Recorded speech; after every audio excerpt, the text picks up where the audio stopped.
Bueno, pues bienvenidos a todos.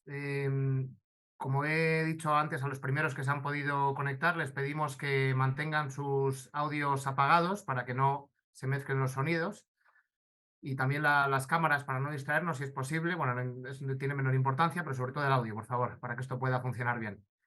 Y luego en cuanto a aspectos técnicos, pues simplemente pido una disculpa porque la calidad de mi vídeo no es muy buena, pero, pero bueno, yo creo que se me ve suficientemente bien. Mi nombre es Pedro de la Herrán, soy el director de Aula Mucha Vida, es una plataforma de cursos online de reciente creación, que lleva unos poquitos años y estamos pues de la mano de algunas personas como Fernando Paz, pues creando nuevos contenidos que puedan servirnos, que puedan ser de ayuda para el propósito que tenemos, pues que es de formarnos en cosas que nos parecen importantes para la vida, ¿no? En todos los sentidos, tanto estamos en temas de medicina, en temas bueno, pues de salud y de salud mental y física, y estamos también abordando ahora los asuntos de historia, que nos parecen fundamentales, eh, pues para poder habitar el mundo en el que vivimos, porque si no conocemos, como dice la introducción de nuestro curso, si no conocemos de dónde venimos, no vivimos un presente auténtico, ¿no? Sino que estamos sometidos pues, a aquello que nos cuentan y nuestra personalidad no acaba de formarse bien. Por eso la historia de España, para nosotros que hemos nacido en esta tierra, pues es fundamental. Y hemos contado con Fernando Paz para crear un curso online que ha tenido, bueno, pues todavía está lanzándose, pero que está teniendo muy buena acogida con las personas con las que hemos podido, que han colaborado con nosotros para darnos su criterio. Y bueno, pero no se trata ahora de hablar de eso, sino de ir al clavo, ¿no? Pero al grano. Pero yo quería contarles esto para que supieran pues un poco de dónde procede esta iniciativa, ¿no? ¿Por qué tenemos esta conferencia con Fernando? ¿Y por qué nos va a hablar de esto? Porque este es el propósito que tenemos, es el de abordar este problema, ¿no? Pues nada más, Fernando Paz es un reconocido historiador, escritor de más de una docena de libros, es conferenciante en todo el mundo, sobre todo en España, pues tiene pues una buena cantidad de conferencias y de encuentros pues de tipo histórico. Es una persona, bueno, además de un amigo, pues una persona absolutamente brillante, que le van a escuchar los que no lo hayan hecho todavía, y seguro que como yo van a quedar fascinados, porque es una de esas personas que te cuenta las cosas como si hubiera estado ayer comiendo con Felipe V, ¿no? Y entonces te cuenta la tertulia que tuvo con él, eh, y que sabe, además de muchísimos datos, tiene una comprensión, pues yo creo que excelente de la historia de España, porque reconoce, no se dedica ni a dar datos sueltos, ni a seguir un discurso prefijado, sino que tiene una comprensión de la historia, a mi parecer, pues que es muy, muy veraz, muy auténtica y y sobre todo muy completa, ¿no? Es una persona con una inteligencia brillante, pero bueno, ya le escucharán ustedes. Así que sin más, voy a presentarles a Fernando Paz. Cuando termine él voy a intervenir yo otro momento para dar paso a las preguntas y si todo está listo, pues le cedemos la palabra. Muy bien. Pues en principio ya le estamos viendo. Estupendo. Perdón, se me ha olvidado decir que si alguien tiene algún problema con la conexión o con algo, que me escriba por el chat o al correo que ha recibido, que me responda, que estaré pendiente durante todo este tiempo. Muy bien. Pues empezamos, si te parece, Pedro. Estupendo, Fernando. Bueno, muy buenas tardes a todos. Un cordial saludo a todos los que os habéis molestado hoy para estar aquí con nosotros. Hoy vamos a hablar de historia y a mí me gustaría empezar hablando de historia, hablando de este tema, refiriéndome a la historia, pero a la historia en exclusiva, pero es imposible hacerlo en los tiempos que corren y lo que venimos es a hablaros de la historia y de los vínculos que tiene con la realidad de la España actual, porque no podemos hablar de historia sin entrar en las cuestiones políticas que todos sabemos que condicionan y hasta determinan la elaboración de la historia de España en nuestros días. De modo que tenemos que comenzar por enunciar por lo que es una verdad de perogrullo. Y es que estamos asistiendo a un fenómeno generalizado de desnacionalización de España. Y esto es muy importante para lo que vamos a decir de nuestra historia. Es una desnacionalización que se produce no solo en las regiones periféricas, todos lo sabemos, qué es lo que está pasando principalmente en dos de las regiones de España, en las que el cáncer secesionista ha hecho ya metástasis porque ya no es solo el País Vasco y Cataluña, sino que esto se ha extendido a Navarra, a Valencia, a Baleares, además de la incipiente situación en Galicia, en un agudo proceso de deshispanización. Pero también es el signo del signo del conjunto del país, porque si bien es verdad que de una forma mucho más aguda, con una mucha mayor comitividad se está produciendo en estas regiones, lo cierto es que el sentido nacional ya se ha perdido en el conjunto del país en varias generaciones, aunque hay que decir, para no perder la esperanza, porque es verdad que las generaciones nuevas nos aportan pues esa esperanza, ¿no? de resurgimiento, porque es una realidad que está presente en la España de hoy. Es verdad que tenemos afortunadamente más esperanza en lo que está por venir que en lo que hemos vivido. Bueno, las causas de esa deshispanización a la que me refiero son muchas, aunque no sea el momento ni el sitio para hablar de ello, pero vamos a dar por reconocida la situación, ¿no? Por admitida la situación. Realmente esto está sucediendo. Una nación, cuando la nación lo es de verdad, como es en el caso de España, no es el fruto de un capricho, sino que es un quehacer histórico. Pero del enfoque que le demos a la nación, del que le demos a España, sí resultará nuestra comprensión del presente y, en consecuencia, nuestro futuro. En la construcción de ese futuro, la historia, el pasado, juega un papel de primerísimo orden. Esto era una cosa que comprendían ya los antiguos y por eso se guardaban mucho de imponer una versión de la historia que no fuera consonante con lo que el poder en cada instante requería. Todos hemos oído hablar de la damnatio memoriae, que aunque es una expresión acuñada en el siglo XVIII, no, los romanos no se referían a ella en estos términos, pero era algo operativo en el antiguo Egipto, por ejemplo, en muchos imperios posteriores y de forma muy señalada en la época de Roma, donde ciertos emperadores fueron directamente borrados de toda alusión pública, ¿no? Porque la historia era la legitimación misma del poder. Todos ellos, los antiguos, los emperadores y los reyes, claro, sabían, al contrario de lo que el adanismo de nuestros días quiere, que no somos nosotros quienes hemos inventado el mundo, ni somos los primeros en nacer, sino que somos y existimos porque otros han hecho que seamos y existamos, han estado, han vivido, han sido y han existido antes que nosotros. De manera que la guardia con la que se escoltaba la historia era muy estricta, y hoy sabemos que era un empeño principal de los reyes y de los emperadores que el pasado les fuera propicio. Y por eso ponían a los intelectuales a su servicio, naturalmente, con la entusiástica aprobación de ellos, ¿no? Nunca faltan intelectuales que se presten a justificar la legitimidad del poder. Roma refinó esa actividad y la asemejó a lo que hoy conocemos y por eso alguien como Séneca pudo escribir una célebre frase que decía: bajo el dios Augusto, escribir aún no era fuente de peligro, pero sí lo era ya de problemas. Por supuesto, un poco más tarde, por ejemplo, con Tiberio y aún después con Calígula y Nerón, escribir se convirtió efectivamente en causa segura ya de peligros, no solo de problemas. Como veis, no hay nada nuevo bajo el sol. En fin, en la España de hoy, dando un salto de unos cuantos siglos, como en la Roma de entonces, ya no sabemos el pasado que nos espera, porque se escribe directamente al servicio del poder político. Bien, la desnacionalización de la que hablaba antes, qué duda cabe que refleja lo que en el siglo XIX se empezó a llamar el Zeitgeist, o sea, el espíritu de la época, en nuestro caso, de la posmodernidad. Ese espíritu de la posmodernidad impulsa la idea de que la nación es vista como una consecuencia de la modernidad, es un producto de la modernidad y por tanto en nuestro tiempo es una realidad a superar. Y ese es el punto en el que hoy estamos.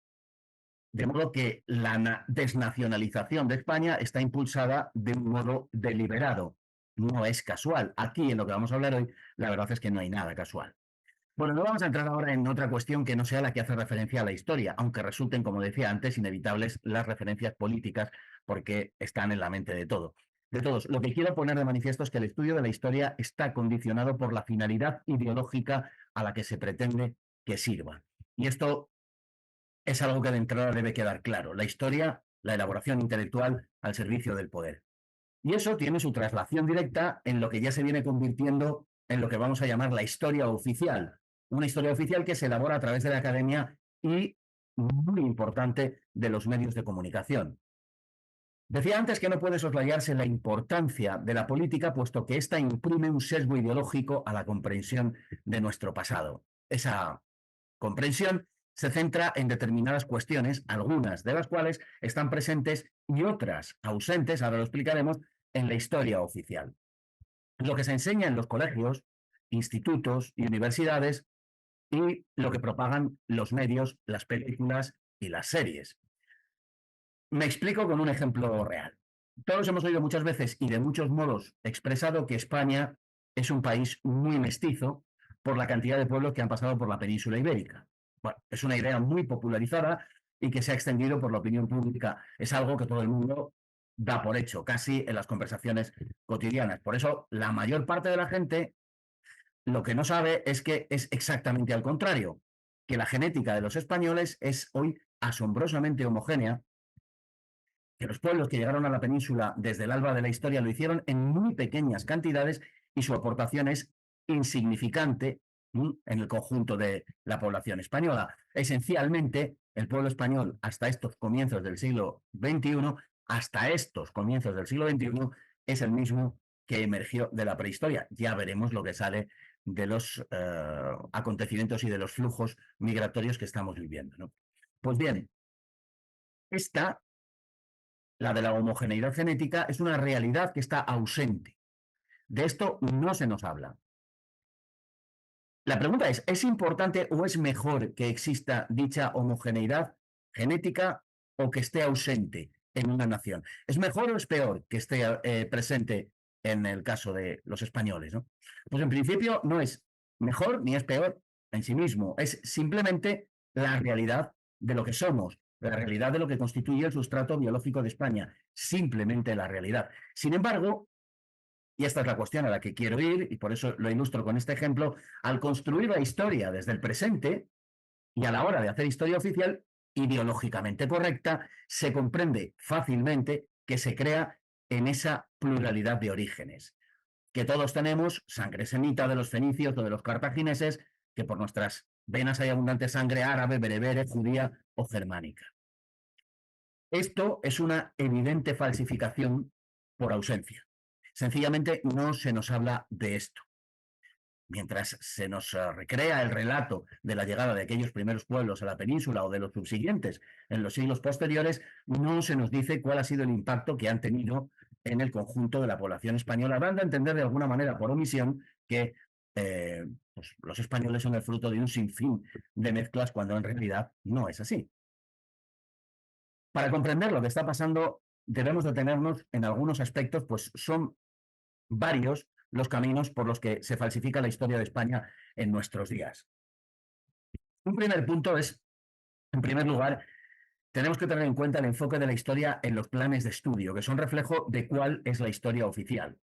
La práctica totalidad de los alumnos que cursan bachillerato, que a su vez son la práctica totalidad de los alumnos, pues aprenden sobre historia de España lo que les explican en el segundo curso de bachillerato. El programa de segundo es muy revelador al respecto. 2/3 del curso son de historia contemporánea y el otro tercio, el primero del curso, se dedica a todo el resto de nuestra historia.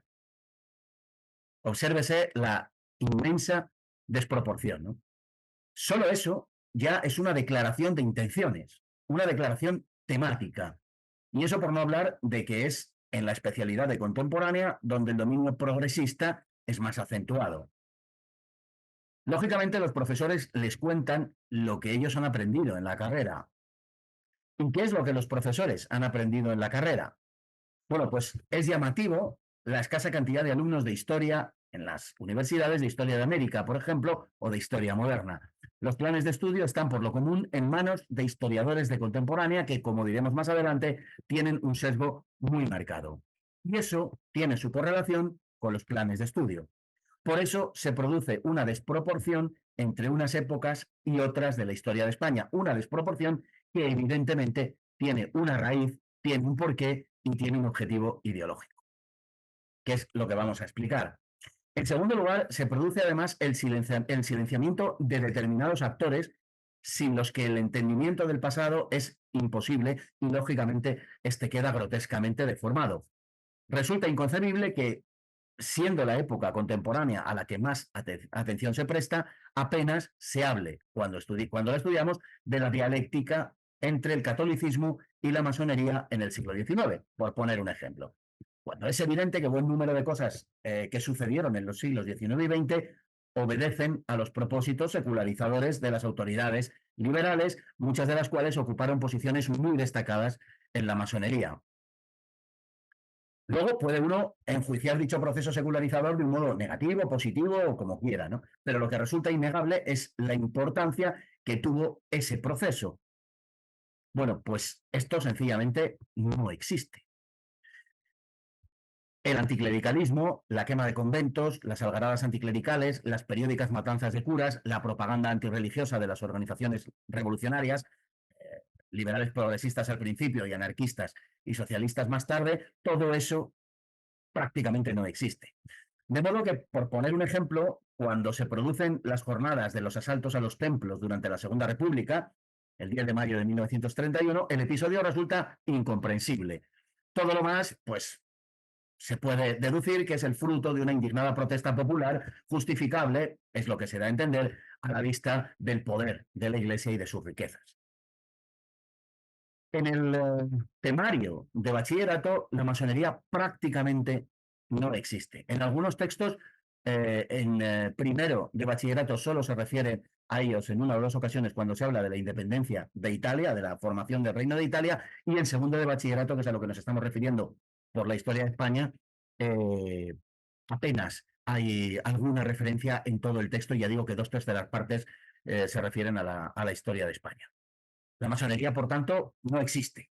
No digamos ya en el siglo XX.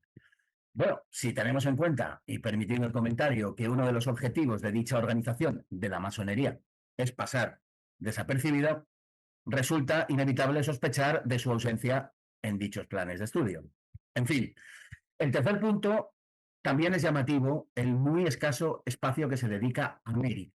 La historia de América, para una gran parte de los alumnos, eh, para la práctica totalidad de los que pasan por bachillerato y no cursan alguna asignatura de historia después del bachillerato, la historia de América, digo, apenas existe más allá del descubrimiento y la conquista, de la que, por supuesto, si algo se destaca, pues es por sus truculencias. Otras cosas prácticamente ni se citan. La importancia de América, como decía, más allá del descubrimiento, ignorando la obra de la civilización y la evangelización de América, que es una misma cosa, por no hablar de América entre los siglos XVII y XVIII, más allá del siglo XVI, que es el de la conquista fundamentalmente, ¿no? Es robarnos la mitad de nuestra historia, pues las Españas se extendían por dos continentes y en algún momento hasta por tres e incluso cuatro. Y podemos decir por eso que a grandes rasgos existía una España europea y americana, y que tan España era lo que había en Europa como lo que había en América. Por eso las independencias americanas realmente serán una guerra civil que desgarren la propia España. Porque América no era de España, América era España. Esto no es casual, insisto una vez más, se trata de eliminar esa identidad que fue bien cierta y bien real durante 300 años. En fin, la enumeración de los temas sería interminable y sirvan estos a los que me he referido como simple ejemplo. Como se ha dicho, ni la historia de la Iglesia ni la historia militar, por ejemplo, existen en los planes de estudio ni apenas en la carrera. Es increíble que la historia de la Iglesia, por ejemplo, no sea una asignatura para un historiador, una asignatura obligada en cualquier rama del estudio universitario. Es inconcebible, pero así es. Y ni que decir tiene, por supuesto, que tampoco lo es en ninguna otras fases del plan de estudios. El cuarto punto es el vocabulario. Este es otro terreno en absoluto inocente. El lenguaje es la herramienta del pensamiento y de acuerdo al lenguaje que empleemos, así serán nuestros conceptos. En los planes de estudio de cualesquiera niveles no se cita la palabra España hasta el siglo XVIII. Evidentemente, para cualquiera que estudie en nuestros planes de estudio, España no existe hasta el siglo XVIII e incluso ahí con cuentagotas. No se afirma con una realidad innegable hasta el siglo XIX, hasta la Guerra de Independencia y hasta las Cortes de Cádiz con el nacimiento de la nación política. Lo que existe con antelación a esa época, durante la Edad Moderna, se sustituye por la monarquía hispánica, si nos referimos, como decía, al poder político en la Edad Moderna, o se precisa, por ejemplo, a qué reino pertenece el objeto de estudio. Como por ejemplo cuando se dice que las naves de Castilla llegaron a América, ¿no? Pongamos por caso, para no citar España. Naturalmente se ven en un apuro cuando una de las islas que se conquista, que se descubre y conquista, nada más llegar a América, es bautizada como la Española. Es curioso, ¿no? Que no exista España, pero una de las islas inmediatamente se llame la Española. En fin, huelga decir que en las autonomías periféricas la palabra está prácticamente ausente. La palabra España está restringida al mínimo y se utiliza o bien su sustitución o se le sobreentiende. Se procura en todo momento y llama poderosamente la atención el hecho de que se rehuye la palabra España. ¿Qué decir de otros términos, como por ejemplo Reconquista, hoy casi suprimido completamente por las connotaciones que tiene, precisamente por presuponer en los reconquistadores la conciencia de que existía una unidad previa, a la que encima, pues hay quien le llama España, ¿no? Por tanto, la Reconquista se ha eliminado de los temarios. Y como estos, en fin, existen innumerables ejemplos. Decía, insisto, y lo haré unas cuantas veces más, que todo esto no es casual. La historia oficial, aquella a la que hemos de atenernos, aquella que nutre nuestros planes de estudio, aquella que aprenden nuestros hijos y aquella que últimamente estamos obligados a cumplir so pena de multas, y estoy pensando, por supuesto, en la memoria histórica, porque han hecho de la historia una obligación. La historia oficial, decía, toda esta historia la hacen historiadores. Yo no sé si sabéis cómo funciona el gremio, imagino que la mayoría no, porque no estáis en él, pero por si acaso, pues voy a contaros alguna cosa al respecto. Veréis, los historiadores que crean e imponen la historia oficial, a través de la política, son, antes que nada, funcionarios. Esto es, empleados del Estado. Esto en sí no es bueno ni malo, ni nada parecido, pero es lo que es. Y su salario se lo deben a quien les paga. Y quien les paga es quien ha ocupado el Estado, que debiera ser de todos, pero que no hace falta que os diga, en fin, que no lo es.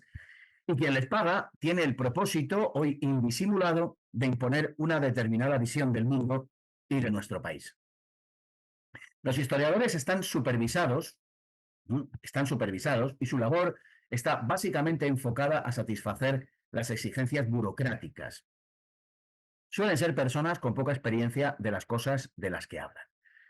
Me viene a las mientes las palabras del gran historiador griego Polibio, que negaba la capacidad de hablar de la guerra, por ejemplo, a aquellos que no tuvieran experiencia bélica. En fin, al hilo de esta reflexión, ¿qué diremos de nuestros historiadores del siglo XXI? El historiador se debe a la comunidad a la que pertenece, antes que a cualquier otra cosa, porque es donde él habita, incluyendo con ello, cuando digo antes que cualquier otra cosa, incluyendo con ello a la verdad.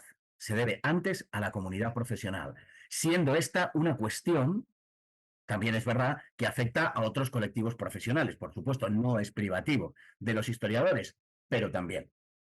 No perdamos de vista, entonces, el punto de vista vital y formativo de quienes dictan la corrección política sobre el pasado de nuestros días. Es muy importante, porque un paradigma no sustituye al otro, una comprensión del mundo, una explicación no sustituye a la otra, hasta que todos aquellos que han sostenido la primera, hasta que todos aquellos que han sostenido la anterior, no desaparecen de la escena. Se agarran a ella y la sostienen contra toda evidencia en ocasiones porque viven de ella. Los historiadores se crían en un ambiente en el que se les inculcan una serie de apriorismos que conforman el cauce del relato, que dan por supuesto, son verdades que dan por supuestas, son verdades que no cuestionan. Luego, los historiadores crecen en competencia disputando con quienes aspiran a lo mismo que ellos, en pugna por favores y por posiciones, por salarios, que otorgan quienes disfrutan del poder político. No nos asombremos entonces de que ofrezcan un cuadro tan homogéneo como el que estamos acostumbrados a ver, en el que apenas existe la disensión, en el que apenas hay lugar para la disidencia. Todos los historiadores sostienen no sé qué cosa. Bueno, pues no nos rasguemos las vestiduras porque es normal. Las cosas esenciales que sostienen los historiadores son cosas que les vienen dadas. No pueden cuestionarlas. Y reitero que me refiero a los historiadores oficiales, claro. En lo que hace al panorama actual, debemos tener en cuenta una serie de hechos y permitirme hacer un somero repaso del panorama inmediatamente anterior para explicarnos lo que sucede en nuestros días y cómo la historia se ha convertido en un arma arrojadiza para la imposición de un modelo social. Veréis, desde comienzos de los años 50, la historia profesional ha quedado en manos de historiadores de inequívoca significación ideológica. Y estamos, repito, a comienzos de los años 50. En principio se trató de la influencia de la Escuela de Anales, una escuela de origen francés que de la mano de Vicens Vivens, historiador catalán, impactó con fuerza en el panorama español de su momento y que coincidió con la eclosión de editoriales, hoy posteriormente muy conocidas como Seix Barral, Taurus o Ariel, por ejemplo, ¿no? Fue el impulso esencial en favor de la historia contemporánea al que nos referíamos antes. La Escuela de Anales impuso otra forma de hacer las cosas poniendo el acento en la condición científica, presuntamente científica, de la historia. Comenzó a primar el aspecto demográfico, económico, sociológico, la historia de las mentalidades o la historia regional. Todo ello, sin duda, buenas aportaciones, qué duda cabe, importantísimas a la historia, pero perversas en un determinado momento al erigirse como única posibilidad de andar el camino de la historia y de explicar la historia.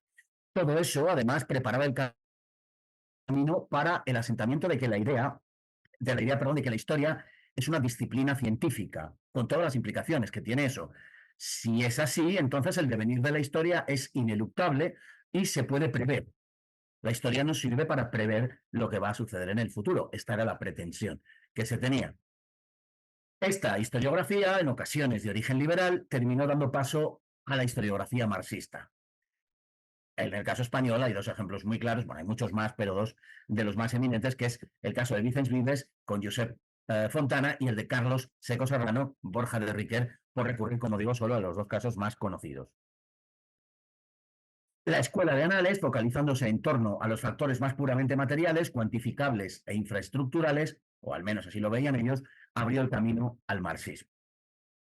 Los intercambios con Europa, fundamentalmente con Francia, pues terminaron de hacer el resto. Y fue sin duda Manuel Tuñón de Lara, un personaje fundamental para que entendamos qué es lo que está pasando en la historia hoy. Digo que fue sin duda Manuel Tuñón de Lara, que residía en la localidad francesa de Pau, quien articuló el Centro de Investigaciones Hispánicas, a partir del cual toda la obra historiográfica española varió casi o sin casi hasta el día de hoy. ¿Por qué? Por el contenido ideológico de la obra de Tuñón de Lara y sus discípulos, sin duda, pero fundamentalmente porque se tejieron unas redes de complicidades, de ayuda mutua y de ocupación de las universidades, que son las que han caracterizado el panorama español en las 5 o 6 últimas décadas. Todos los historiadores que de allí salieron fueron, antes que nada, militantes. Y ellos mismos, además, es que no se tenían por otra cosa, se consideraban así, por lo que es imposible soslayar sus biografías, su intencionalidad ideológica y su adscripción política a la hora de hacer historia. No puede, por tanto, hablarse de historia sin hablar de política y hablar de ideología. Por otro lado, al mismo tiempo que esto sucedía, numerosos factores concurrieron en su ayuda. Es una época en que se produce el gran crecimiento de España como sociedad, de su economía y su cultura, con lo que aumentó el número de puestos docentes en la universidad como nunca antes, que naturalmente fueron cooptados por ellos, tanto, como digo, en las facultades propiamente de historia como en las de ciencias políticas, ciencias económicas y, en fin, en general en todas las de humanidades o relacionadas con humanidades o que requerían de la presencia de algunas asignaturas de historia. Las editoriales, además, vieron crecer la demanda de libros no solo por el amor al saber en sí mismo, sino por lo que tenían de compromiso ideológico público. En ciertos círculos, e incluso con un carácter bastante general, comprar libros durante una cierta época se convirtió en un acto progresista, sobre todo determinados libros. Los viejos maestros liberales impulsaron además el surgimiento de los jóvenes intelectuales marxistas, en parte como una operación de limpieza biográfica ante la más que previsible evolución del régimen hacia la democracia. Y todo esto, al menos desde 15 años antes del final del propio régimen. Y para rematar el panorama, surgieron hispanistas más allá de nuestras fronteras, no pocos de los cuales hicieron de su posición frente al régimen, de su oposición, un seguro de aceptación académica y de éxito editorial. En los 2 años finales del régimen y en los que estaban por venir de la transición y del nuevo sistema del 78, la ocupación de los puestos académicos fue sencillamente abrumadora. La llegada del PSOE al poder en 1982 resultó el último clavo en el ataúd de la parasitación universitaria por parte de la historiografía progre, solo que desde entonces esta transitó desde el PCE originario, de tiempos de Franco, al PSOE ya de la transición y la democracia. Se produjo entonces un profundo cambio incluso en la denominación de las especialidades. Bueno, hubo universidades donde la historia antigua pasó a denominarse sociedades esclavistas. La historia medieval y moderna se llamaba sociedades preindustriales y la edad contemporánea sociedades industriales. Bueno, no terminó cuajando porque esto es alguno de los aspectos más ridículos del asunto, pero esto llegó a suceder, ¿no? A finales de los años 80, en plena apoteosis de la ocupación de la universidad por los profesores marxistas, se unió el impacto de la eclosión autonomista y, naturalmente, del nacionalismo. Y estos, los nacionalistas de finales de los años 80 y primeros 90, ya no eran los tímidos nacionalistas, regionalistas de los años 70, sino que eran los resueltos discípulos que trataban de eliminar toda referencia a España. Naturalmente, la región que padeció en mayor medida esta lacra, ya lo sabemos, fue Cataluña, que sigue en ello y que se dedicó pues, a primar los estudios de tipo local y los de, fin, y a potenciar todo lo que fuera un estudio de los rasgos diferenciadores con respecto al resto de España. Como veis, la historia y la política están estrechísimamente ligados y por eso, al hablar de historia, hablamos inevitablemente de política. En aquellos años comenzó a ponerse en práctica el más común de los métodos de censura, que sigue siendo el más exitoso a día de hoy, y que es el sometimiento por el silencio. Todo el gremio de historiadores conoce sobradamente cómo funcionan. Las obras que no interesan por razones ideológicas no existen. Sus autores sencillamente no son citados y se les asfixia mediante la indiferencia más absoluta. En términos de historia oficial y en términos de lo que llaman pomposamente historia científica, hay una serie de autores que sencillamente no existen. Incluso cuando algunos de los planteamientos de estos historiadores pues, son insoslayables por su impacto, lo más que se hace es citar a alguien que los citó para evitar la cita directa de la original, ¿no? La creación de las redes progresistas en la universidad permitió rodear a los posicionamientos académicos de una completa exclusividad, de modo que todo el que no estuviera integrado en esas redes carecía de la legitimidad para considerarse historiador. El resultado fue la expulsión de la vida intelectual, de la vida intelectual de quien no perteneciese a la secta ideológica, y eso es algo que todavía hoy se mantiene plenamente en pie. Es cierto que tras el desmantelamiento del bloque del Este, la historiografía española se reorientó en alguna medida y la situación hoy no es exactamente la misma de los años 70 y 80, pero las prácticas no han cambiado. Lo que ha quedado es un modo de hacer las cosas. Y sobre todo el hecho de que los excluidos siguen siendo los mismos.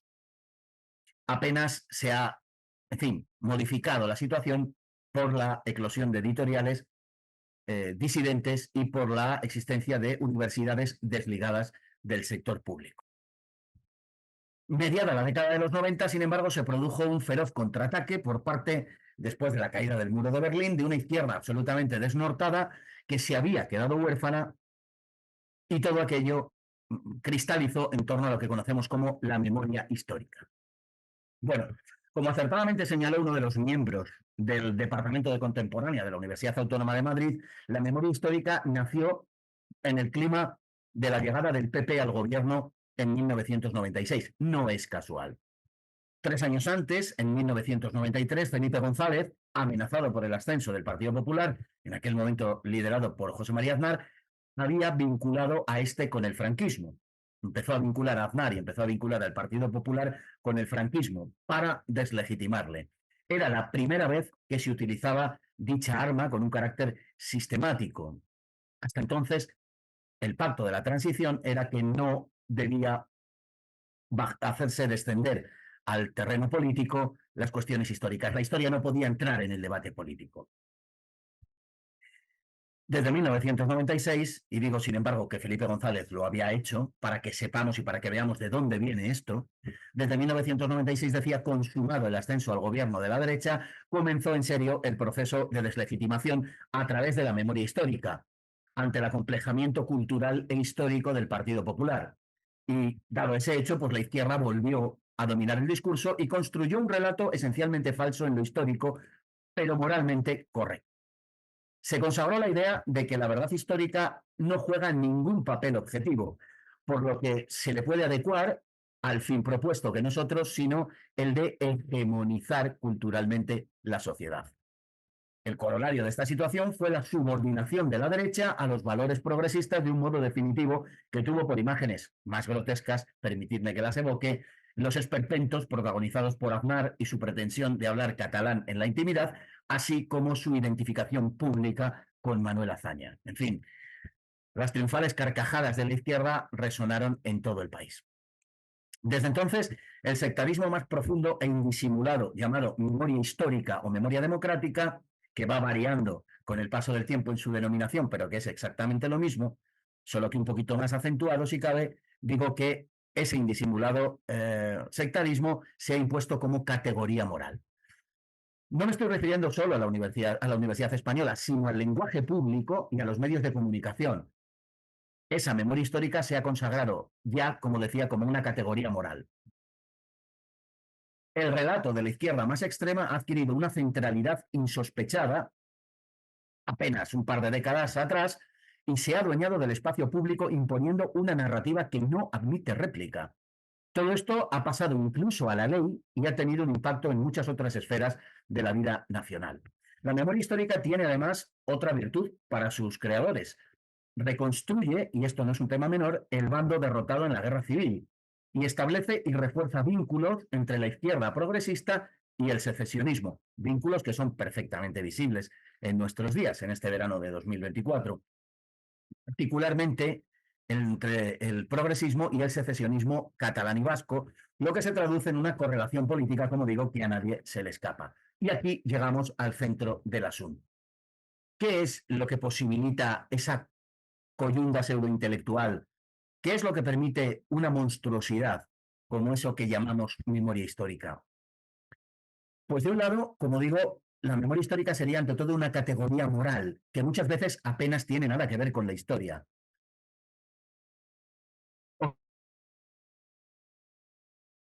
Observemos el caso de América y lo que el progresismo quiere hacer con ella, cuando ya se habla abiertamente por parte del poder instituido, por parte del actual gobierno, se habla de descolonizar. Nada importa que América no fuese una colonia. Nada importan las leyes, la legislación española o los métodos de gobierno de la corona. En América nada importa el mestizaje, nada importa la civilización, nada importa la evangelización, nada importa la realidad histórica de América. Porque la historia es solo un detalle y no demasiado importante, en realidad, a la hora de establecer la memoria histórica. Se trata de que el pasado sea moralmente correcto, aunque sea históricamente falso, porque la historia no es el objeto de la memoria histórica. El objeto de la memoria histórica es la moral. La memoria histórica se convierte en un destilado del puritanismo en el que la verdad es prescindible en la medida en la que no se adecua a lo que se busca. En ocasiones no resulta tan fácil ignorar sencillamente la verdad, de modo que hay que reinterpretarla. Es lo que llamamos el triunfo del relato. El relato, no nos engañemos al respecto de esto, el relato lo es todo, porque es una emanación de la verdad moral. El relato, mediante la ignorancia o la reinterpretación, mata al dato. Frente a lo que quiere esa frase un poco estúpida que demuestra que no se ha entendido nada, que dice dato mata relato, pues es exactamente al revés. El dato en sí mismo no tiene ningún valor, sino es inscrito en un relato y el relato puede reinterpretar a su gusto el dato. Por lo tanto, establezcamos que una de las causas de la imposición de la memoria histórica es su condición de verdad moral. Eso es lo esencial. No importa que sea verdad histórica, importa que sea verdad moral. La otra causa es aún, si cabe, más cruda. Progresistas y secesionistas están de acuerdo en hacer a España el objeto fundamental de su odio. El caso de los secesionistas es escasamente discutible, por lo que no dedicaremos, de luego, el menor tiempo, el menor de los esfuerzos a demostrar lo que está en la naturaleza misma del fenómeno. Es evidente que los secesionistas detestan a España, no hace falta justificarlo. Pero, ¿qué sucede con el caso de los progresistas? Bueno, su acercamiento y su proximidad a los secesionistas bastaría para descalificarles en sus pretensiones, si es que alguna vez las manifiestan, de amor a España, ¿verdad? Pero, en definitiva, quizá exija alguna explicación más aseverar que el relato histórico del progresismo tiene por finalidad la destrucción de España, que el relato histórico del progresismo tiene por finalidad la destrucción de España. Es que no puede haber una España progresista hoy en 2024. Es que no puede haber un futuro progresista para nuestra sociedad sin que ésta deje de ser España. La pregunta, por supuesto, es retórica, porque la respuesta es no, un rotundo no. El relato progresista de España se incardina en el más genérico de nuestra civilización. Que estamos asistiendo a un intento de liquidación de la civilización occidental es algo que no puede escapar a nadie que esté mínimamente avisado de lo que sucede en el mundo y sobre todo en su país, en nuestro país y hasta en su propio vecindario. Si el progresismo representa algo, es la impugnación de los valores que han construido la civilización occidental. No es un intento de reforma, no es un deseo de mejoramiento, es un propósito de liquidación. La base de su creencia, la base de la creencia progresista es que Occidente es esencialmente un error, es el resultado de un malentendido o, lo que es peor, de una conspiración, tal y como ya hoy prácticamente se formula de modo abierto. Lo que se detesta de Occidente es, pues, su origen y su naturaleza. Nada menos que eso. Y eso es lo que se quiere exterminar. En ese desprecio está incluida naturalmente España. Si quieren acabar con España es porque es Occidente, en primer lugar.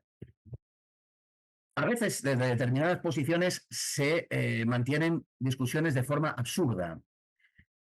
Ellos, quienes quieren destruir España, han entendido perfectamente lo que es España.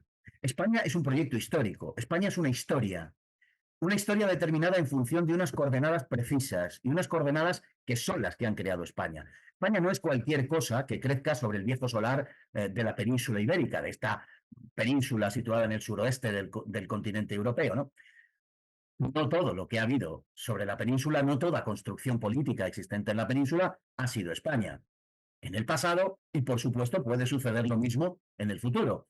Tartesos no era España, ni el Andalus tampoco. Y hasta cierto punto es bastante posible y bastante plausible afirmar que lo que nos aguarda y que lo que nos están preparando tampoco es España.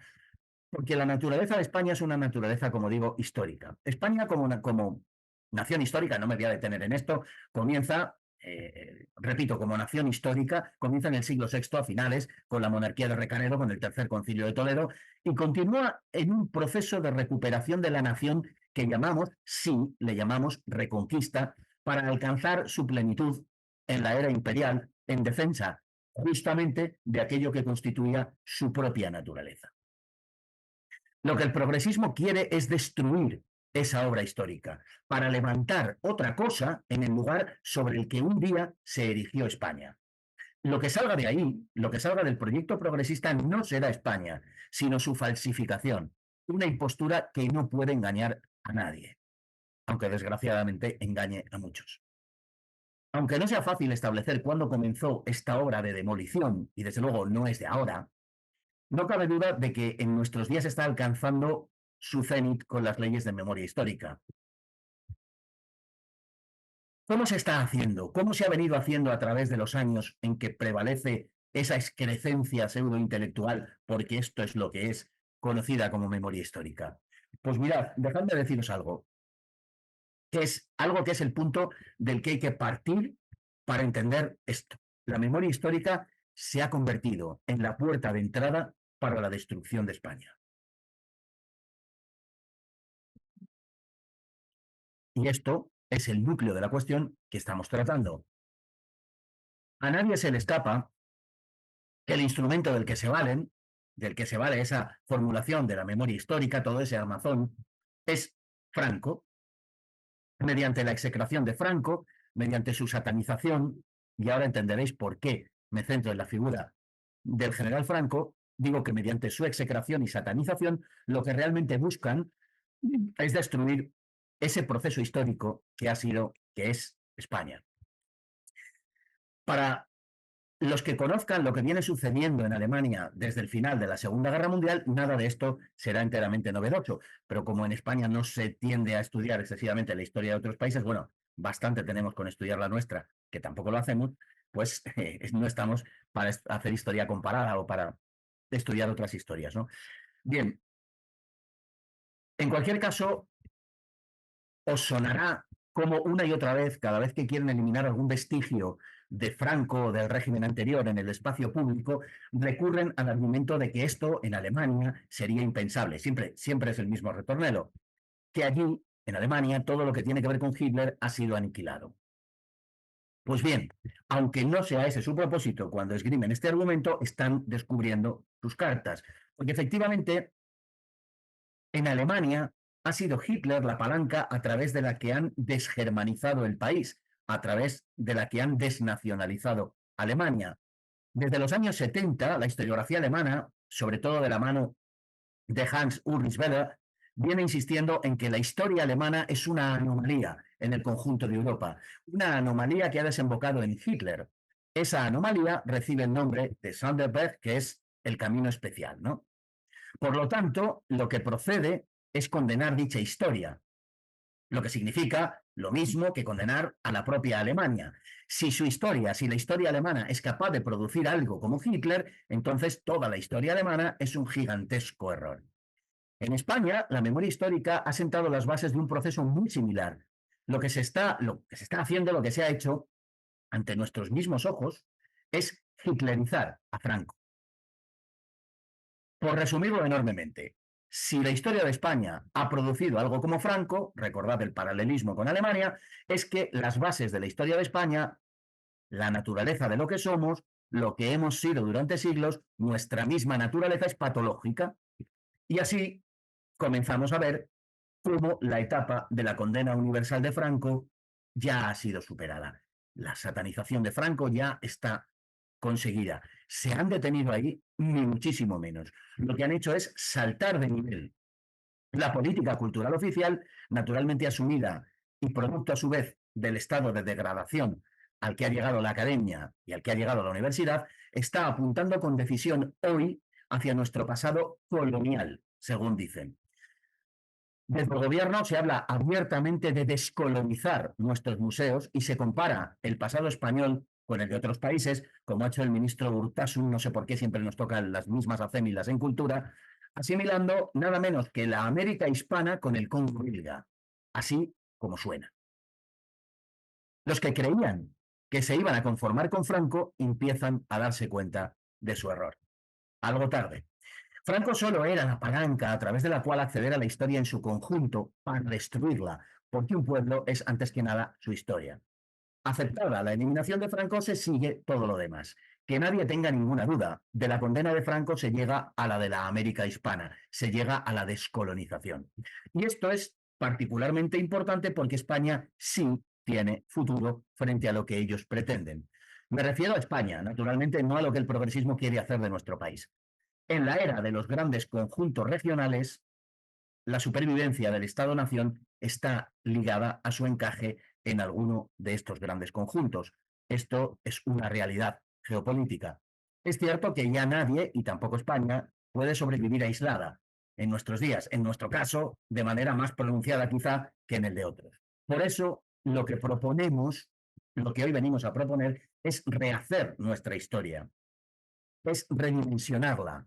Lo que proponemos es acabar con la deformación a la que se le ha sometido, con la hipertrofia convertida en favor de la historia contemporánea y conceder al proceso de creación de España, de gestación y desarrollo de nuestra etapa moderna en que España escribe la historia misma del mundo, el lugar que le corresponde. Gran parte de la deformación que denunciamos tiene que ver justamente con esto. No tenemos, en definitiva, mucho más tiempo para detenernos en este asunto, pero debemos, ante todo, devolver el papel que tiene América en nuestra historia, y quiero enfatizar esto, porque en los relatos oficiales América apenas existe y lo que de ella se nos cuenta es sencillamente incomprensible. Queremos escribir la historia de España, de una España europea y americana, hoy reducida a su mera dimensión en el viejo continente.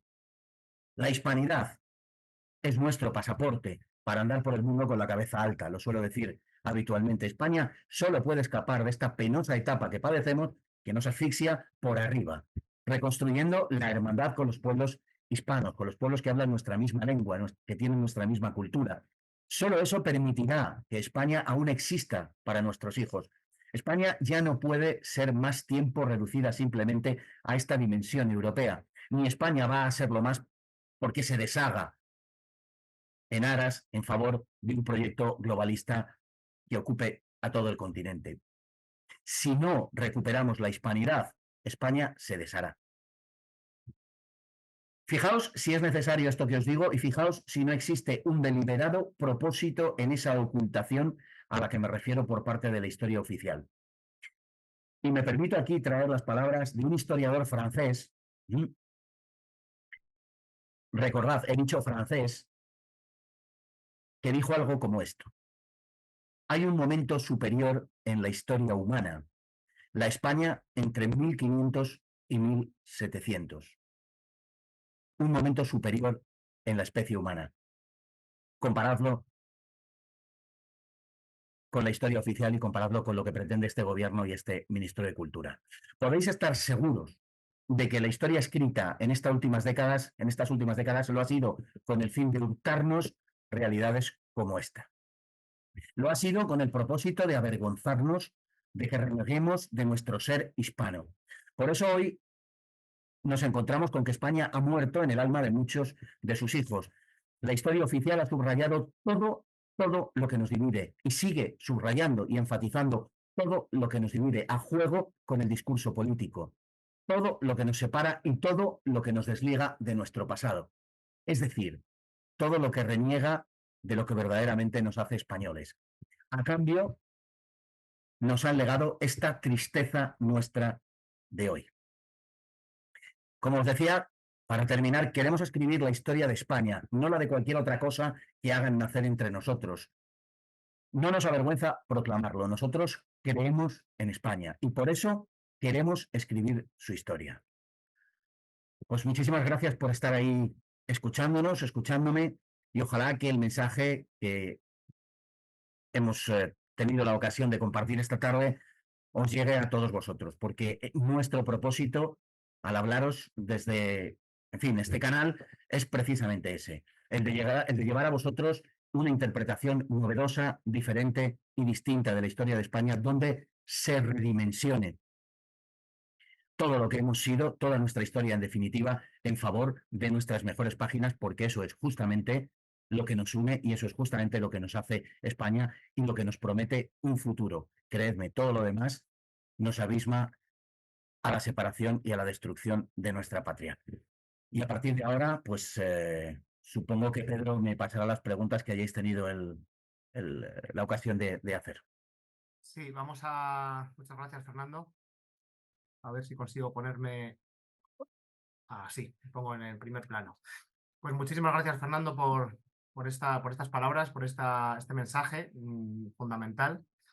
Vamos a dar paso a las preguntas. Si les parece, pues yo creo que pueden pedir la voz por el chat, y entonces les voy indicando y cuando les toque, pues abren el micrófono y lo silencian. Si alguno quiere abrir la cámara, pues por supuesto que también puede. En fin, simplemente pues añadir, ¿no? que esta iniciativa que hemos tenido pues desemboca en un curso online que estamos a punto de lanzar. Bueno, llevamos meses trabajando con Fernando en esto. Es un curso que abarca pues toda la historia de España. El inicio, a mí me llamó la atención como lo planteó Fernando. Dijo, no vamos a hablar de los de Atapuerca, porque eso no es España, eso no tiene nada que ver con España, ¿no? Eso es lo que pasaba en la península ibérica antes de nuestra historia, ¿no? Vamos a empezar con el primer capítulo, pues es de los condicionamientos materiales, que sin duda los condicionamientos de la península pues han tenido muchísima importancia, aunque luego España se ha extendido mucho más allá de la península. Y bueno, pues es un curso interesantísimo, fascinante, acompañado por más de 1000 imágenes, con más de 30 documentos históricos, más de 300 recomendaciones bibliográficas, con más, ¿cuántas son? 18, creo recordar, líneas cronológicas que abarcan toda la historia de España, que son cuadros donde vemos enfocado todo.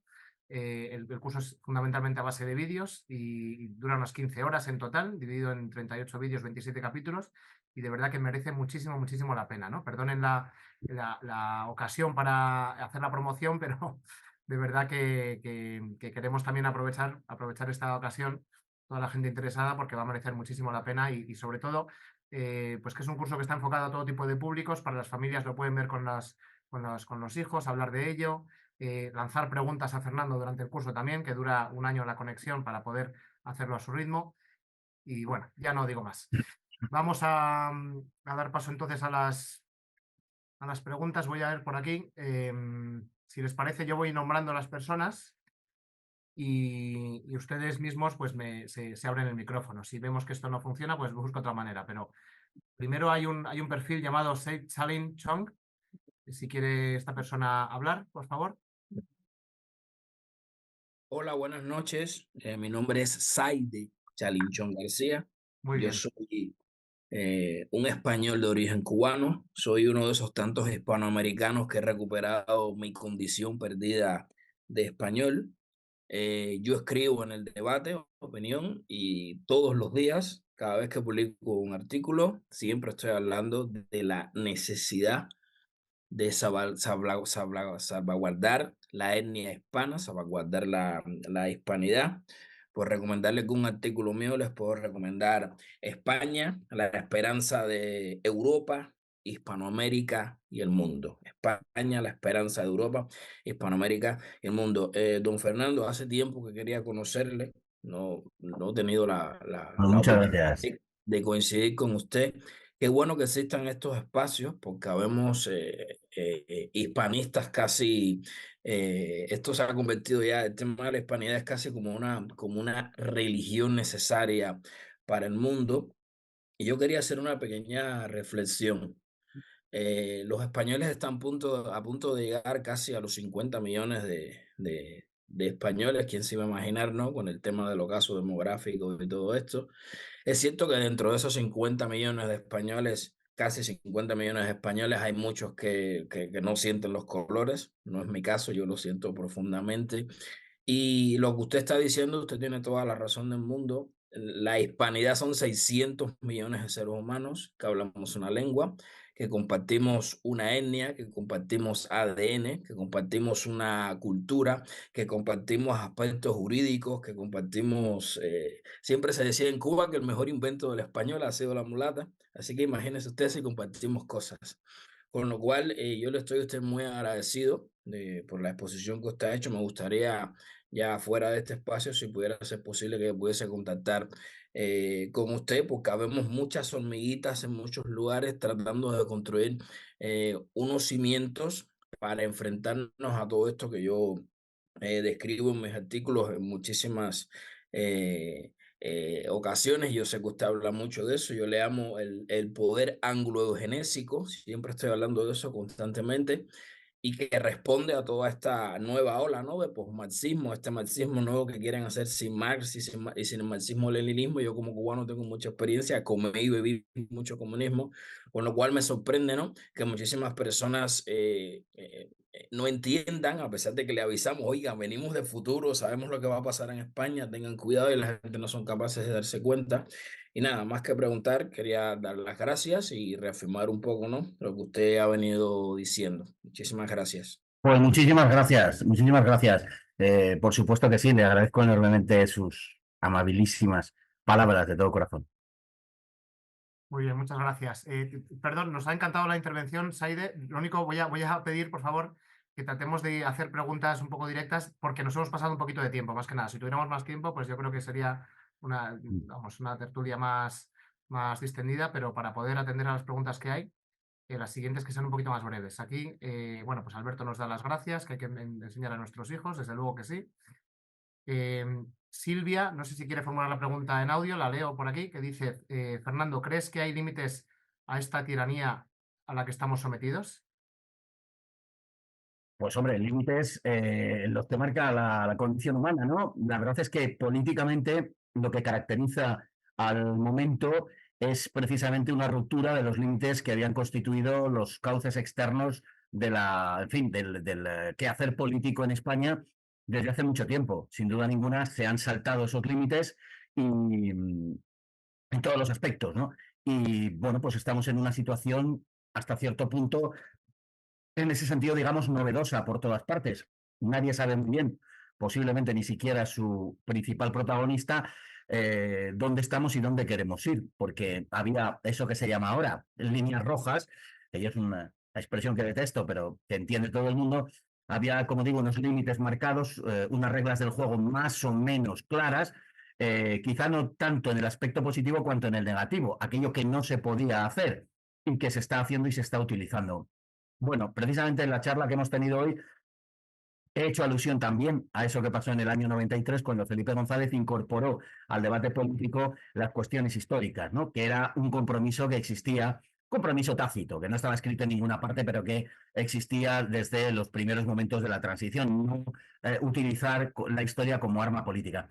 Y hoy, pues esos límites se han rebasado clarísimamente, y siempre son los mismos, por cierto, los que lo hacen. Como siempre, los que más hablan son los que más deberían callar. Han rebasado con claridad esos límites y no parecen conocer freno de ningún tipo. Yo creo que estamos ante un fenómeno novedoso en términos políticos, muy novedoso en todos los aspectos. Si no plantamos cara, si no lo hacemos de forma resuelta, si no tenemos la determinación verdaderamente de saltar al proscenio público, de saltar al escenario, de dar la cara realmente y de enfrentarnos a los que quieren destruir nuestra sociedad y, por supuesto, España, nuestra cultura y demás, eh, al final se acabarán imponiendo sin ninguna duda. Yo tengo mucha esperanza porque creo que las generaciones que vienen están mucho más resueltas a corregir todo esto y a discurrir por otros cauces muy diferentes. Y creo que ellos tienen también, los que están destruyendo España, tienen un cierto miedo a ese respecto, porque parece que se acerca una generación indómita, ¿no? Una generación que no está teledirigida o que lo está mucho menos de lo que ellos creen, o que están reaccionando a las imposiciones de las últimas décadas, ¿no? Así que bueno, creo que esos límites, como respondiendo a la pregunta, creo que se han superado y que la historia está jugando un papel legitimador precisamente a través de las formulaciones de la memoria histórica y la memoria democrática, un papel legitimador precisamente de esa ruptura de todos los diques y de todos los cauces de convivencia, que es lo más preocupante y lo más peligroso de todo, que se está destruyendo el sentido de la convivencia en España. Muchas gracias, Fernando. Damos la palabra a Rafa, que ha comentado. A mí me gustaría, se entiende que preguntar. Rafa, te esperamos.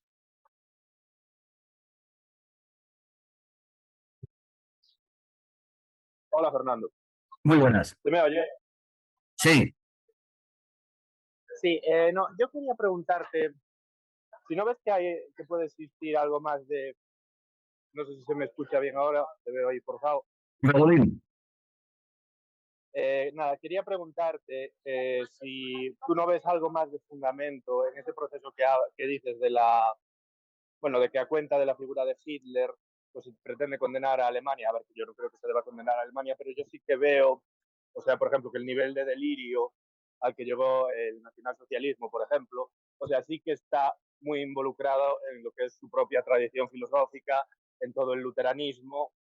Y, o sea, a mí, en ese ejemplo que pones, sí que me parece que en el caso alemán, o sea, pues es mucho del delirio filosófico que abrazó el nazismo, de ese idealismo ya exacerbado hasta unos límites, no sé, ya pues, muy exagerados. Yo sí que creo que el nacionalsocialismo sí que bebió de toda esa tradición que de alguna manera a España le es ajena y de hecho España pues hizo la contrarreforma, o sea que la tradición de pensamiento español en ese sentido yo creo que es bastante antitético con lo que se gestó en Alemania y no sé si podrías comentar un poco esta idea. Sí, vamos a ver, yo estoy hablando del aspecto funcional, no estoy hablando del fondo de la cuestión. Por supuesto, un nacionalsocialismo es una doctrina, es una ideología completamente ajena a España. En fin, no vamos ahora a detenernos en eso, porque además me costaría, en fin, resumirlo y me costaría, francamente, pues eso, resumirlo, como digo, pero no estoy hablando del fondo de la cuestión, no estoy comparando. Precisamente lo que niego es la posibilidad de comparación. Es decir, no puedes comparar España con Alemania y es un disparate total y absoluto comparar a Franco con Hitler, no tienen nada que ver. Pero funcionalmente lo que se ha utilizado es la satanización de una figura de la historia para provocar una desnacionalización. Y en este caso, yo no estoy enjuiciando si es bueno, malo o regular. Te lo diré, si quieres que te dé mi opinión, te la doy. Me parece profundamente malo, me parece profundamente negativo, o sea, absolutamente. Pero al margen de eso, estoy hablando del fenómeno en sí, del hecho en sí. Es decir, la utilización de una palanca para desnacionalizar, que es lo que se está haciendo. Entonces, por eso hablo de ese proceso de hitlerización de Franco. Se está retorciendo la historia de Franco, no estoy diciendo la de Hitler, ahí no entro ni salgo. Lo que estoy diciendo es que se está retorciendo la figura de Franco para asimilarla a la de Hitler de tal modo que pueda cumplir el mismo, el mismo destino, la misma función que ha cumplido la figura de Hitler en Alemania. Y es una, digamos, es una función bien conocida, ¿no? Sobre los alemanes, sobre los que fueron, sobre los que son y sobre los que están por nacer, ha caído una maldición, al parecer, por ser alemanes, por haber tenido la figura de Hitler. Y esto está imbricado en la idea, que es profundamente perversa, de que la historia tiene necesariamente que pasar por unos determinados cauces. La historia alemana dio a Hitler. Hitler fue nombrado canciller y pudo no haberlo sido. Es decir, no es algo ineluctable. El que Hitler apareciera no significa que la historia alemana sea mejor o peor. En definitiva, la historia alemana habría sido lo mismo, aunque en enero de 1930 Hindenburg no hubiera nombrado a Hitler canciller y hubiera nombrado un gobierno militar, por ejemplo, que era una de las soluciones que se barajaban. Por ejemplo, podía haber sucedido, con lo cual la historia hubiera tomado un rumbo diferente. La historia, no, por decirlo así, no está escrita, no hay un destino ineluctable. ¿Qué se ha utilizado? Bueno, pues uno de los cursos por los que fue la historia alemana, que fue a parar a Hitler, se ha utilizado como palanca para desnacionalizar Alemania. Esa es la cuestión. En España lo que se está haciendo es hitlerizar a Franco, lo cual es un absurdo en sí mismo, porque Franco y Hitler no tienen nada que ver. Absolutamente nada, eran personajes completamente diferentes, de mentalidades enteramente diferentes, con propósitos enteramente diferentes y producto de culturas nacionales enteramente diferentes. No tienen apenas puntos de contacto, esa es la realidad, no más que dos europeos de la época tomados al azar. Incluso, dado que Franco estaba profundamente enraizado en la tradición española, me atrevería a decir que todavía menos que lo que pudiera ser dos europeos occidentales, como digo, pudiera ofrecer cogidos al azar, ¿no? Pero la cuestión aquí no es entrar en el fondo, que creo que he dejado claro en el fondo que no tiene nada que ver. La cuestión no es tanto eso. La cuestión es el papel que funcionalmente están cumpliendo. Y la figura de Franco lo que se ha hecho ha sido hitlerizarse, se le ha hitlerizado, y sirve de palanca y de entrada para la execración de toda la historia de España. Y a las pruebas me remito porque ya está sucediendo. Esta idea yo la he defendido durante bastante tiempo y solo ahora es cuando se está viendo que efectivamente parece que no iba tan desencaminado. ¿Por qué? Pues porque ya, como he dicho, hemos saltado de nivel. Una vez aceptada esa maldad intrínseca de Franco y de la misma manera que en Alemania Hitler sirvió para lo que sirvió, Franco ahora sirve para lo que sirve, porque si la historia de España ha desembocado en Franco, eso significa que al ser el resumen y el compendio de todos los males habidos y por haber, es que en la historia de España hay algo profundamente patológico. Como a lo mejor tú señalabas de la historia de Alemania. Bueno, pues en la historia de España parece que también ha habido algo profundamente patológico, ¿no? Y de esto es de lo que se trata, que a Franco se le ha sacado de la historia, que Franco ya prácticamente no se explica como un agente histórico, sino más o menos como una especie de metafísica del mal, o sea, tendríamos que empezar a comprender a Franco a partir de ahí. Y esa es la excusa para dar el salto que ya se ha producido, por ejemplo, a la idea de la descolonización de los museos.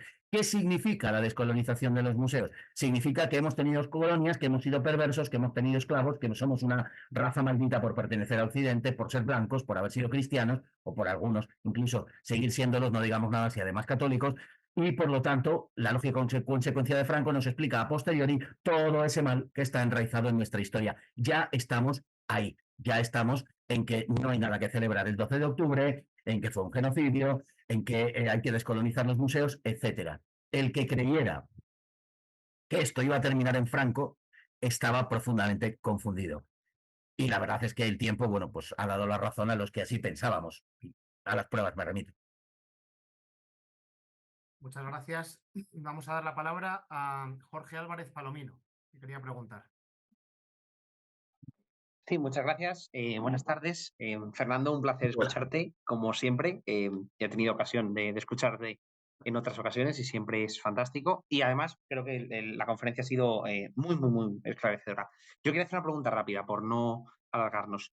Creo que en esa comparación justo que hablas de cómo ya se nos está añadiendo al carro de los damnificados de Europa y cómo ya estamos en esa misma tendencia que tienen los países anglosajones y otros países europeos de autoflagelarse, ¿cuál es tu opinión con respecto a las reivindicaciones que vemos muy comunes ahora mismo de la hispanidad como un modelo civilizacional superior a los otros europeos? Es decir, porque creo que muchas veces ahora intentamos defender la hispanidad contraponiéndola a, por ejemplo, los británicos, ¿no? Eso es muy común, pero también a otros imperialismos del siglo XIX. Y decir que España es una especie de excepción en la historia europea, en la que los otros europeos es verdad que fueron muy malos, pero nosotros no, nosotros sí hacíamos las cosas bien.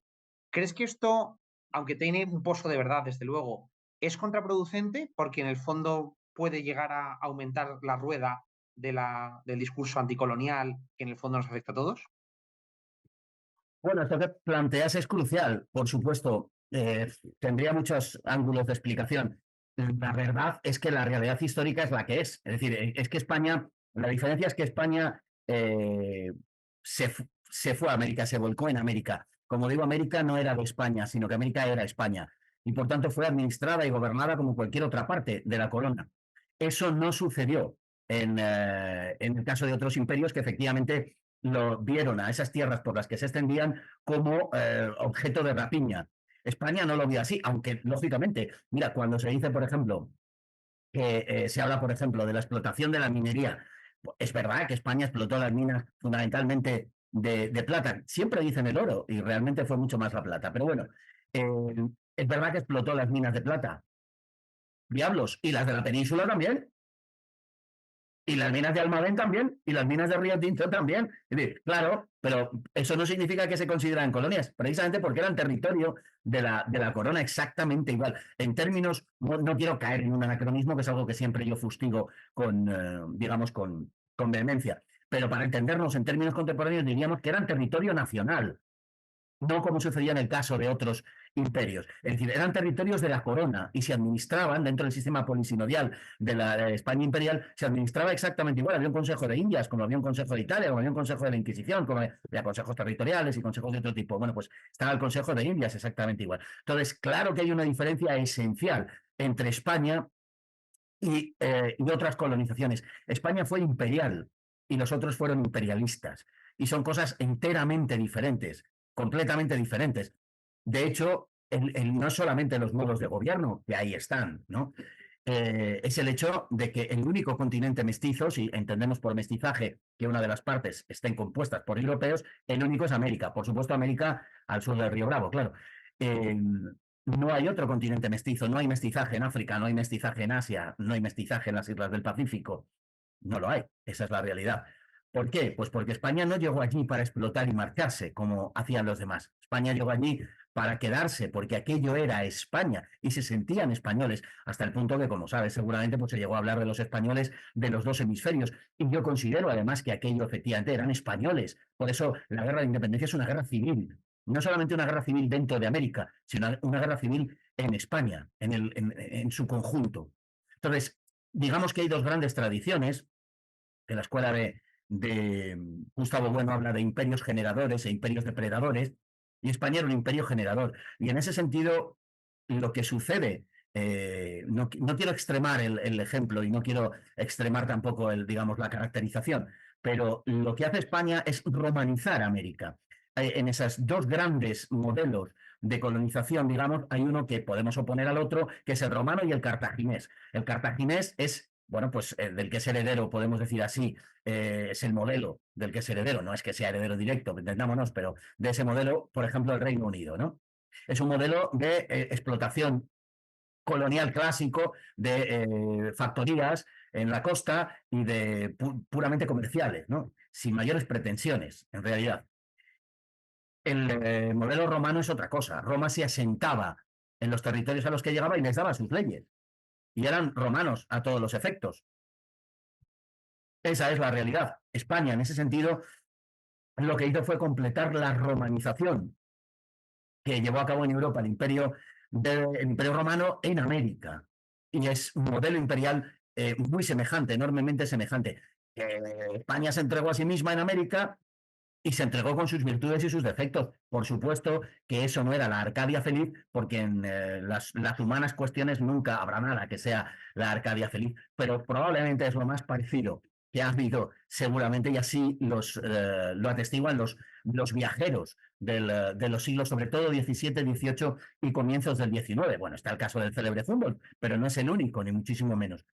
Se quedaban verdaderamente impresionados acerca de la ordenación en todos los aspectos de la América hispana. ¿No? Y es un hecho, yo suelo citar también el dato de que Nueva España, grosso modo lo que hoy es México, en el año 1800, en vísperas de la mal llamada independencia, de la secesión en definitiva, Nueva España, como digo, México, exportaba 25 veces más que Estados Unidos. Y hoy el muro, pues no son los mexicanos los que lo levantan para que no entren los norteamericanos, es al revés. Es decir, que los males verdaderamente de esa América vienen de después, desgraciadamente. Mientras fueron España, repito, no de España, pues las circunstancias son las que son. Yo no creo y permíteme que te lo diga Jorge, no creo en esa teoría del empate, ¿no? Bueno, todos fueron más o menos malos, no fueron más o menos malos ni más o menos buenos. Hay imperios de un tipo y hay imperios de otro, y esa es la realidad. Y España fue un imperio, pero como repito, por esa razón fue imperial, no imperialista. Aquello era España y aquello se veía exactamente igual que cualquier otro territorio de la corona. Por tanto, yo sí creo que fin, que más allá de las cuestiones que nos atañen a todos los seres humanos, siempre hay violencia, siempre hay avaricia, siempre hay codicia, siempre hay hombres que hacen mal. La voluntad política de la corona, de los españoles que allí iban para el gobierno o para establecerse, sinceramente es difícil encontrar mejor voluntad en ningunas gentes que la de aquellos españoles de aquel tiempo. Y me remito a la frase que he dicho de Hippolyte Taine: hay una fase superior en la historia de la humanidad y es la España de 1500 a 1700. Y verdaderamente lo creo así, lo cual no nos convierte en ángeles ni nada parecido, pero es que históricamente lo que sucedió fue eso, con sus sombras y sus luces, con sus virtudes y sus defectos, porque en definitiva somos seres humanos, pero somos seres humanos y nuestra forma de serlo es siendo españoles. Muchas gracias. Hay otras 3 preguntas que llevan ya un buen rato. Si os parece, vamos a responder a estas 3 y ya con eso cerramos. Bueno, la primera la leo porque está escrita.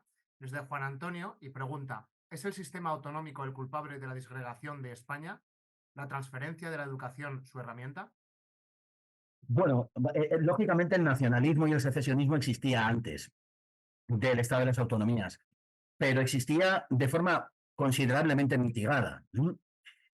Sin duda ninguna ha sido el régimen del 78 y el Estado de las Autonomías lo que ha disparado esto. En la época de la muerte de Franco, en España se calcula que había como un 4% de independentistas, de secesionistas, prefiero llamarlos así, en Cataluña, por ejemplo. Era algo absolutamente residual, entre otras cosas porque el separatismo en Cataluña lo habían mantenido, aunque había 2 grandes corrientes ya a esas alturas, pero fundamentalmente era un producto burgués, estaba ligado a la derecha y naturalmente la derecha catalana se sentía absolutamente conforme con el régimen y encantado, además, porque la paz social pues, le permitía una notable prosperidad. De hecho, Cataluña, que era el 6% del territorio nacional, pues tenía el 45% de las autopistas, por ejemplo, en 1975. Es el régimen del 78, es la Constitución la que genera este problema. Tal y como lo conocemos, además, es sobre todo durante el gobierno de José María Aznar, cuando se genera todo esto. Es fundamentalmente ahí, en ese primer gobierno del año 96, cuando tiene una mayoría muy exigua de unos 300.000 votos, que le permite gobernar, pero le permite gobernar, en fin, en alianza con una serie de fuerzas, alianzas que luego mantiene básicamente y satisfaciendo siempre a esas a esas fuerzas políticas y les entrega prácticamente todo. Es decir, que el problema tal y como lo conocemos hoy, en las proporciones en que hoy nos afecta, el problema del separatismo, el problema del secesionismo en País Vasco y Cataluña fundamentalmente, sobre todo en Cataluña, que es el más amenazante, como todos sabemos en este momento, está engendrado por el régimen actual, sin duda ninguna, y particularmente exacerbado a partir del gobierno y por el gobierno de José María Aznar. Esa es la realidad, aunque lógicamente la problemática es anterior, no nace de cero, pero existiendo esa problemática, como digo, en un grado muy mitigado, esa explosión se produce por causa de este régimen. Un régimen que se asienta en el sistema mismo de las autonomías y que no solamente provocan estas, digamos, una desafección hacia la nación española que se traduce finalmente en un intento real de destruir la nación, cosa que me parece sencillamente incomprensible. ¿Cómo puede permitirse esto? ¿Cómo puede permitirse la existencia de fuerzas políticas cuya finalidad sea destruir la comunidad política, destruir lo que es de todos? No ordenar esa comunidad política de una manera o de otra, sino destruirla. No me cabe en la cabeza cómo esto se puede permitir.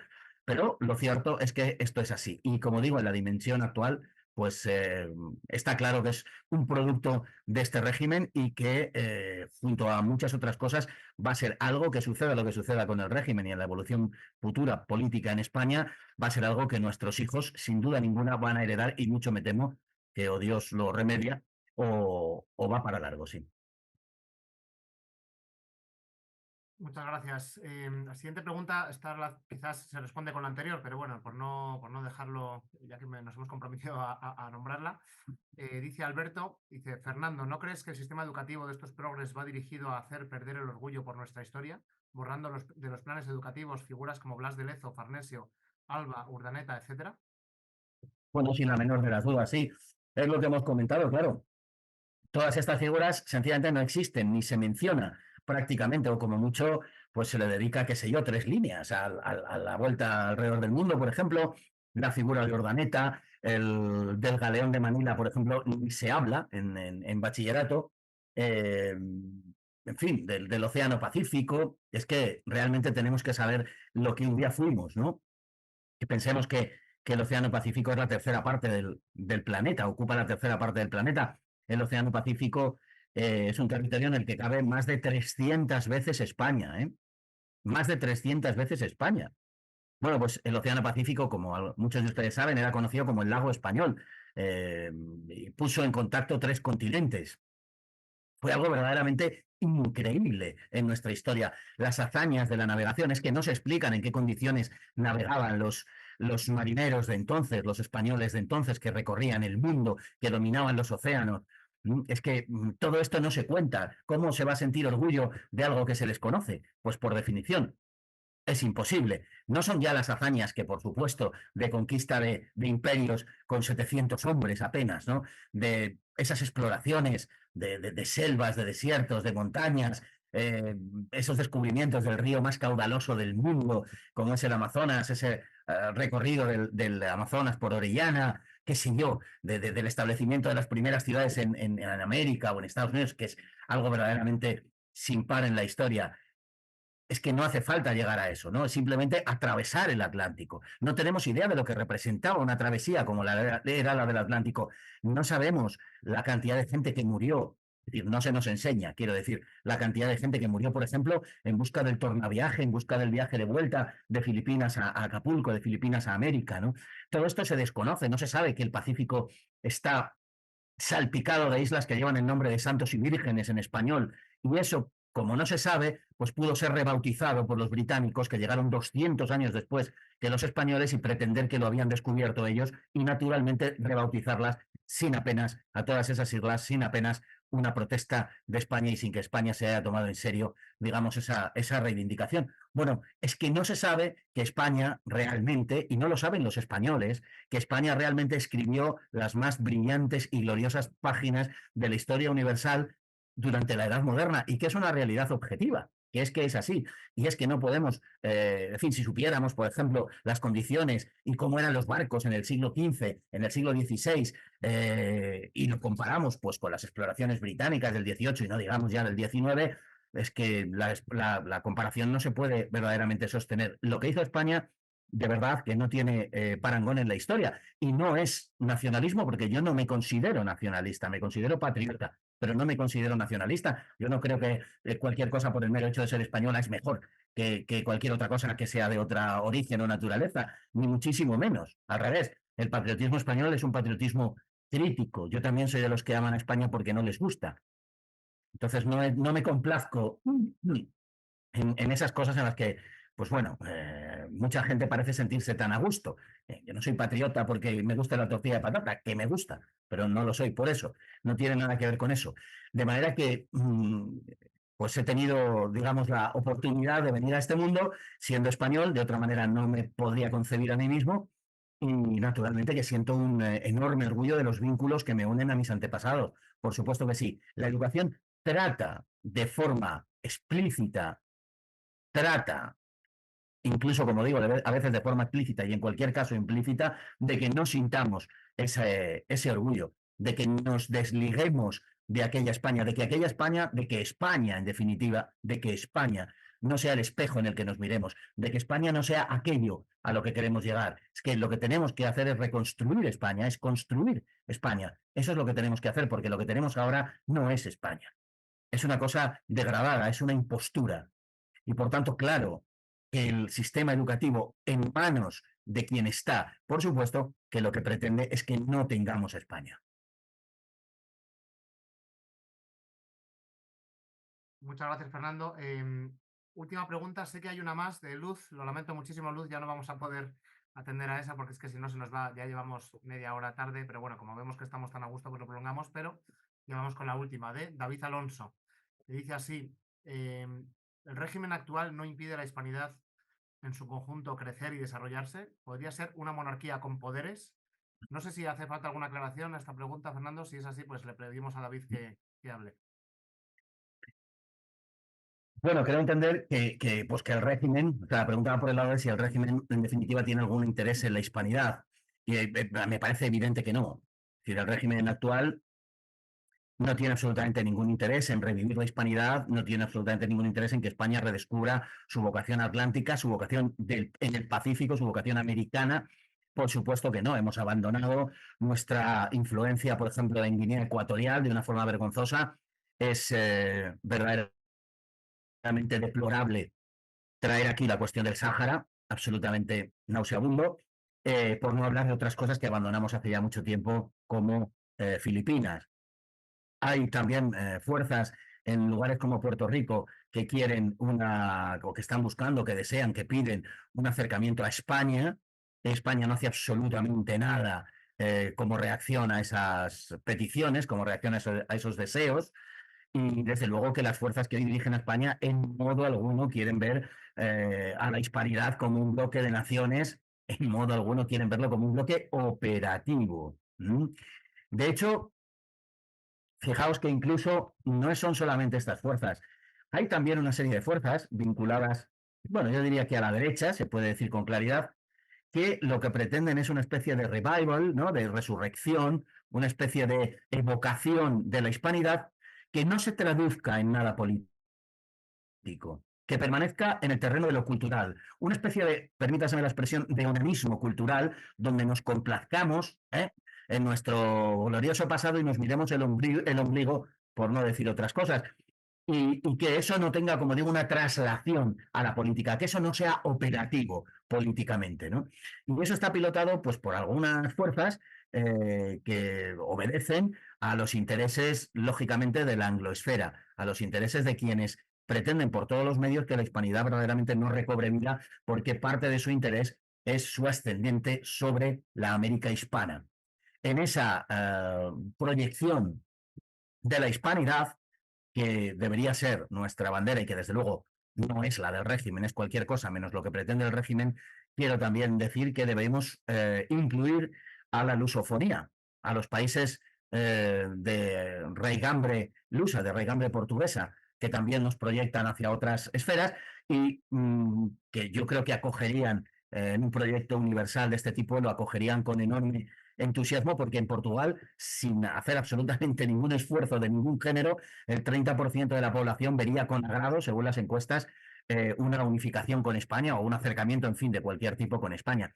Las autonomías bien podrían haber servido para unirnos con Portugal, bien nos la podríamos haber apañado con las autonomías, no para deshacer lo que ya estaba hecho la nación española, sino para hacer esta nación española más grande y que hubieran servido para ese acercamiento, para esa unión política con Portugal. No hacemos ningún mal a Portugal, todo lo contrario, si lo incluimos en esa esfera de la hispanidad y la seguimos denominando hispanidad porque recordemos que la Lusitania, la provincia romana de la Lusitania, era una de las partes de Hispania, de la Hispania romana, y que en el siglo XVI y XVII los intelectuales portugueses le discutían a Felipe IV, después de la separación de 1640, la condición de rey de España, porque ya no era rey de Portugal, y sin ser rey de Portugal no se podía ser rey propiamente de España, sino de Castilla y Aragón.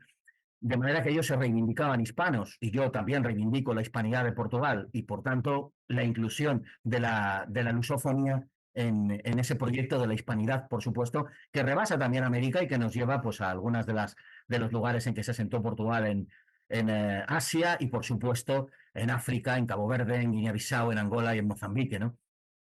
Naturalmente, imaginaos el interés que tiene este régimen que está impulsando la balcanización activa de España. Imaginaos el interés que puede tener en fin, en activar la hispanidad. Además, la hispanidad, y con esto me gustaría, no sé si terminar lo que Pedro diga, que para eso manda, pero la hispanidad es la única manera, es la única vía por la que España puede seguir existiendo. Es la única manera de recuperar a España, de recobrar a España. Solo a través de la hispanidad vamos a poder hacerlo. Primero, como he dicho antes, por pasar a constituir parte de un bloque regional, de uno de los 5 o 6 bloques principales del mundo, que efectivamente es lo que podríamos y lo que deberíamos hacer. Y ya no como España, permítaseme decirlo, como madre patria, por decirlo de alguna manera, sino como hermana mayor, si se quiere, pero en pie de igualdad, por supuesto, con las demás naciones hispanoamericanas. Y en ese sentido, obviamente, pues el régimen no quiere nada. El régimen lo que quiere es destruir un país, destruir España y sobre él erigir una nueva realidad política que sea servil a los propósitos de la élite globalista de Bruselas, entendida además esa Europa como un simple eslabón más en la cadena mundial del globalismo. A eso es a lo que quieren reducir España, a una condición de país de ilotas, de país de esclavos, de país de criados, de los grandes intereses globalistas. Solamente podemos rescatar a España de verdad si la salvamos por arriba, si la salvamos construyendo la hispanidad. La hispanidad, además, en los términos en los que lo hemos expuesto, ¿no? Yo creo que es la única posibilidad de salvación para nosotros y para nuestros pueblos hermanos de América. Pues muchísimas gracias, Fernando. Ha sido la tos que he tenido antes ha sido involuntaria, no era para silenciarte, ni mucho menos. Por eso he silenciado ya después mi audio. Nada, muchísimas gracias por estas últimas palabras, además de esperanza, que es muy bonito plantearlo así y necesario, además. Pues lo dicho, muchísimas gracias a todos los participantes. Ha sido un placer tenerlos con nosotros. Ya os enviaremos información pues, de este curso, ¿no? Del que hablamos, donde Fernando se explaya de una manera súper orgánica, ordenada y completa con toda la historia de España para aprender pues, de una vez por todas, ¿no? la historia completa y, por supuesto, con su asistencia, ¿no? Posiblemente hagamos alguna otra conferencia de estas, que ha resultado súper interesante. Hemos tenido más de 120 participantes, aunque en conexión ha habido aproximadamente un 25-30%. Así que vemos que hay un interés, tenemos todos un interés enorme, ¿no? por abordar este tema y por entender nuestra vida desde la comprensión de nuestra patria, que además es una patria sin duda singularísima. Eso, como dice bien Fernando, no es nacionalismo, es reconocer los hechos y eso es de personas agradecidas con lo que han recibido. Así que sin más, pues despido a todos. Tienen mi correo electrónico a mano, a través del correo que les he enviado pueden responder si necesitan algo, de info@holamuchavida.com. y nada, les tendremos informados de cualquier otra acción, otro encuentro que podamos tener. Muchas gracias. Muchas gracias.